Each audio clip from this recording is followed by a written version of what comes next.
تو نبی اسلام نے ارشاد فرمایا کہ کیا تم نے دیکھا کہ میں نماز کے دوران ایک قدم آگے کی طرف بڑھایا اور پھر ایک قدم پیچھے کی طرف بڑھایا؟ صحابہ نے ارشاد فرمایا جی یا رسول اللہ ہم نے دیکھا۔ نبی اسلام نے ارشاد فرمایا کہ نماز کے دوران میں نے دیکھا کہ جنت کے باغوں میں سے ایک باغ ہے اور اس کا پھل میرے سامنے اس طرح عیاں ہوا ہے، اور میں نے اس پھل کی طرف قدم بڑھایا، اور پھر میں نے دوبارہ دیکھا تو مجھے دوزخ کی وہ شکل دکھائی گئی جس میں عامر بن نحیل خزائی دوزخ کے اندر کھڑا ہوا زمین سے اپنی آنتیں اٹھا اٹھا کے اپنے پیٹ میں واپس بھر رہا ہے۔ تو میں ایک قدم پیچھے ہو گیا۔ مومن کی معراج ہے کا اصطلاحی مطلب سمجھ لیں کہ اللہ تعالیٰ سے جا کے نبی علیہ السلام نے ملاقات کی، پردے میں کی لیکن آخری حد تک گئی کائنات کی۔ تو جو اللہ سے ملاقات ہے نا، وہ وہ یہاں پہ مراد ہے کہ نبی علیہ السلام نے ارشاد فرمایا نماز مومن کی معراج ہے۔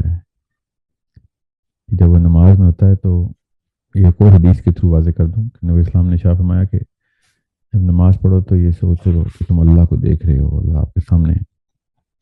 یہ نہیں سوچ سکتے تو ایٹ لیسٹ یہ سوچ لو کہ اللہ تو تمہیں دیکھ ہی رہا ہے۔ تو آپ کی وہی ملاقات ہو رہی ہوتی ہے جو نبی علیہ السلام کی جس طریقے سے اللہ تعالیٰ تو وہی ہے نا، تو اللہ تو ہر جگہ پہ۔ جب آپ نماز پڑھتے ہیں تو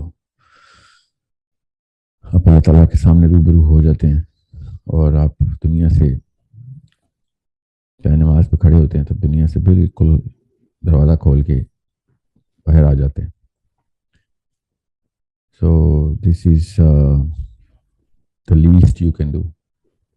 یہ پتہ ہے آپ کا سوال یہ نہیں ہے، آپ پورٹلس کے تھرو لٹرل انٹری کرنا چاہ رہے ہیں اللہ تعالیٰ کے ہاں، تو اس کا جواب بس چھوٹا سا ہی دوں گا کہ ہاں ہو سکتی ہے، اور روحانی نہیں ہوتی، روحانی معراج نہیں ہوتی، معراج جسمانی ہوتی ہے۔ جب بھی معراج ہوتی ہے جب جسمانی ہوتی ہے۔ یہ والا کانسیپٹ بھی ذرا توڑ دیں، یہ بھی مسلمان پاکستانیوں کے پاس ہی آیا، مولویوں کے پاس، کہ نبی علیہ السلام روحانی طور پہ اوپر گئے تھے، ٹھیک ہے؟ چاہے وہ غامدی صاحب نے کہا ہو، چاہے وہ لوکل علماء نے کہا ہو، نبی علیہ السلام جیسے آپ کسی بھی طریقے سے، جیسے عیسیٰ علیہ السلام اوپر گئے نا، اسی طرح نبی علیہ السلام بھی اوپر گئے۔ جیسے آدم علیہ السلام نیچے آئے تھے ویسے نبی علیہ السلام اوپر گئے، روحانی نہیں، جسمانی اور روحانی دونوں طریقے سے۔ تو اس زمرے میں اگر نماز مومن کی معراج سمجھی جائے تو میں اس پہ ایک سیپریٹ ویڈیو کر کے بتاؤں گا فزکس کیسے اپلائی ہو سکتی ہیں، لٹرلی فزکس۔ تو کیسے کرنے کا طریقہ جو کہ آسان ہے اس لیے وہ بھی بتا دیتا ہوں، وہ بھی میں بتا سکتا ہوں کہ آپ کو ایک مثال دیتا ہوں۔ صحیح حدیث ہے کہ ایک صحابی سورہ کہف کی تلاوت فرما رہے تھے، تو ان کو باہر سے ایک عجیب کیفیت کا سامنا ہوا، باہر کچھ معاملہ خراب ہونا شروع ہوا یا ہلچل ہوئی ہے۔ باہر جا کر انہوں نے دیکھا تو ایک اور بندہ بھی وہاں پہ کھڑے ہوئے تھے۔ نبی اسلام نے ارشاد فرمایا کہ یہ دونوں نے جو واقعہ دیکھا وہ نبی اسلام کے پاس لے گئے۔ نبی اسلام نے پوچھا کیا ہوا، تو جو بندہ باہر کھڑا ہوتا اس نے بتایا کہ ایک دھند یا مسٹ باہر ایک چھا گئی تھی اس گھر کے، اور باہر گھوڑا بندھا ہوا تھا، اس گھوڑے کے ارد گرد وہ مسٹ آ گئی اور گھوڑا زور زور سے ہنہنانا شروع ہو گیا۔ تو نبی اسلام نے شاہ فرمایا صحیح کہا آپ نے، وہ سکینہ تھی جو آسمان سے اتری تھی قرآن پاک کی، جس طریقے سے آپ نے تلاوت فرمائی اس وجہ سے، ٹھیک ہے؟ یہ معاملہ کسی وجہ سے آپ کو اس نماز کے سوال میں سنا رہا ہوں۔ تو اب رہی بات کیا واقعی میں اس طرح ٹرانسینڈ کر جاتے ہیں، اسینڈ کر جاتے ہیں لوگ، تو کر سکتے ہیں کہ نہیں؟ یس، ہر وقت کریں گے؟ آئی ڈونٹ نو، کیا ایسا ہو سکتا ہے کہ نہیں ہو؟ جی ہاں، ایسا بھی ہو سکتا ہے کہ کچھ بھی نہ ہو۔ تو یہ اسٹیجز دیکھ لیں آپ کہ یا تو آپ اپنے آپ کو ایٹ لیسٹ یہ امیجن کر لیں کہ اللہ آپ کو دیکھ رہا ہے، اسے لے کے پوری طریقے سے ایسے معاملات کھولنا شروع کریں کہ اوپر سے نیچے چیزیں اور نیچے سے اوپر چیزیں آنا شروع ہو جائیں. ہو تو سکتا ہے، ہوا ہے جی. میں نے آپ کو حدیث سنائی ہے کہ کیسے اوپر سے نیچے چیزیں نازل ہوتی ہیں. رہی بات میں کس چیز سے استدلال کر رہا ہوں، تو میں اس حدیث سے استدلال کر رہا ہوں کہ نبی اسلام نے جب ایک دفعہ نماز پڑھے تھے غالباً چاند گرہن کے وقت یا سورج گرہن کے وقت، تو نبی اسلام نے ارشاد فرمایا کہ کیا تم نے دیکھا کہ میں نماز کے دوران ایک قدم آگے کی طرف بڑھایا اور پھر ایک قدم پیچھے کی طرف بڑھایا؟ صحابہ نے ارشاد فرمایا جی یا رسول اللہ ہم نے دیکھا.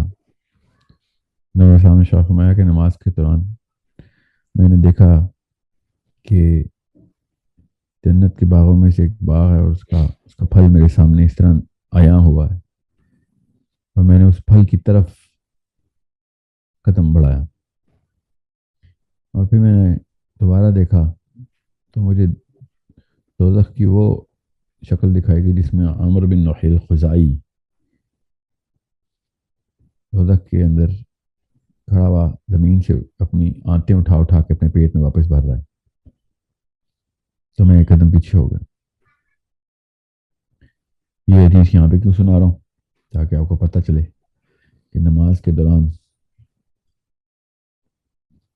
کس طریقے سے آپ اسینشن کرتے ہیں. تو کیا یہ پاسبل ہے؟ یا آف کورس پاسبل تو ہے. کس طریقے سے پاسبل ہے؟ تو بس طریقہ تو وہی ہے کہ نماز تو خالی ایک انڈیکیٹر ہے کہ آپ کی باقی کی لائف کیسی ہے. اس کا کیا ثبوت ہے کہ آپ اپنی اپنی نماز کو جھانک کے دیکھ لیں، جھانکیں نماز کے اندر تو آپ کو اپنی وہی والی دنیا ہی نظر آئے گی. سورہ فاتحہ جب شروع کرتے ہیں اس کے بعد یاد نہیں رہتا کہ سورہ فاتحہ پڑھیں. اس کے بعد صبح کیا کام کرنے ہیں اگلے دن یا آج کے دن کے کیا کام ہیں، کس کے پیسے لینے ہیں تو کس کے پیسے دینے ہیں، کون سا بچہ بیمار ہے تو کون گھر پہ آنے والا ہے، کیا کام ہے دنیا میں، کیا مسئلہ تنگ کر رہا ہے. یہ سارے مسائل اسی وقت آپ کو آگے گھیر لیتے ہیں. دنیا تو چھوڑتے ہی نہیں نا. ہم ایکچولی دنیا کو تو پوری طریقے سے انجوائے کرتے ہیں. ایکچولی اتنی دنیا کے خیال کہیں اور نہیں آتے جتنا نماز کے دوران آتے ہیں. تو جو باقی کے حالات ہیں اس کی کیفیت نماز میں عیاں ہو جاتی ہے. سو جب آپ کی نماز اس طریقے سے خالی ہونا شروع ہوگی جس پہ اللہ تعالیٰ نے کہا کہ بالکل خالی کر کے میرے پاس آیا کرو، تو قرآن میں کہا نا، تو سورہ نشرہ میں کہ آخری آیات میں کہ بالکل دنیا کو بالکل صفر کر کے نماز میں آیا کرے. تو وہ ہے اسٹیپ جس کے تھرو اللہ تعالیٰ نے یہ کوڈ بتا دیا ہے. اب ہوگی کہ نہیں ہوگی یہ تو اللہ کو ہی پتہ ہے. ہو سکتی ہے کہ نہیں ہو سکتی؟ جی ہاں ہو تو سکتی ہے. یہ تو ہمیں بتا دیا گیا ہے. اور کیسے ہوگی اس کے بھی کافی سارے ہنٹس ہیں ہمارے پاس. تو یہ اتنا کوئی بڑا راکٹ سائنس واقعہ نہیں ہے مسلمان کے لیے. کیا لوگوں کو ہوئی ہے؟ جی ہاں لوگوں کو ہوئی ہے، اس لیے پتہ. تو دنیا سے فارغ ہونے کے انتظامات کریں اور پوری طریقے سے اللہ تعالیٰ کے یہاں حاضر ہوں. پھر دیکھیں کتنی سیڑھیاں چڑھ سکتے ہیں آپ.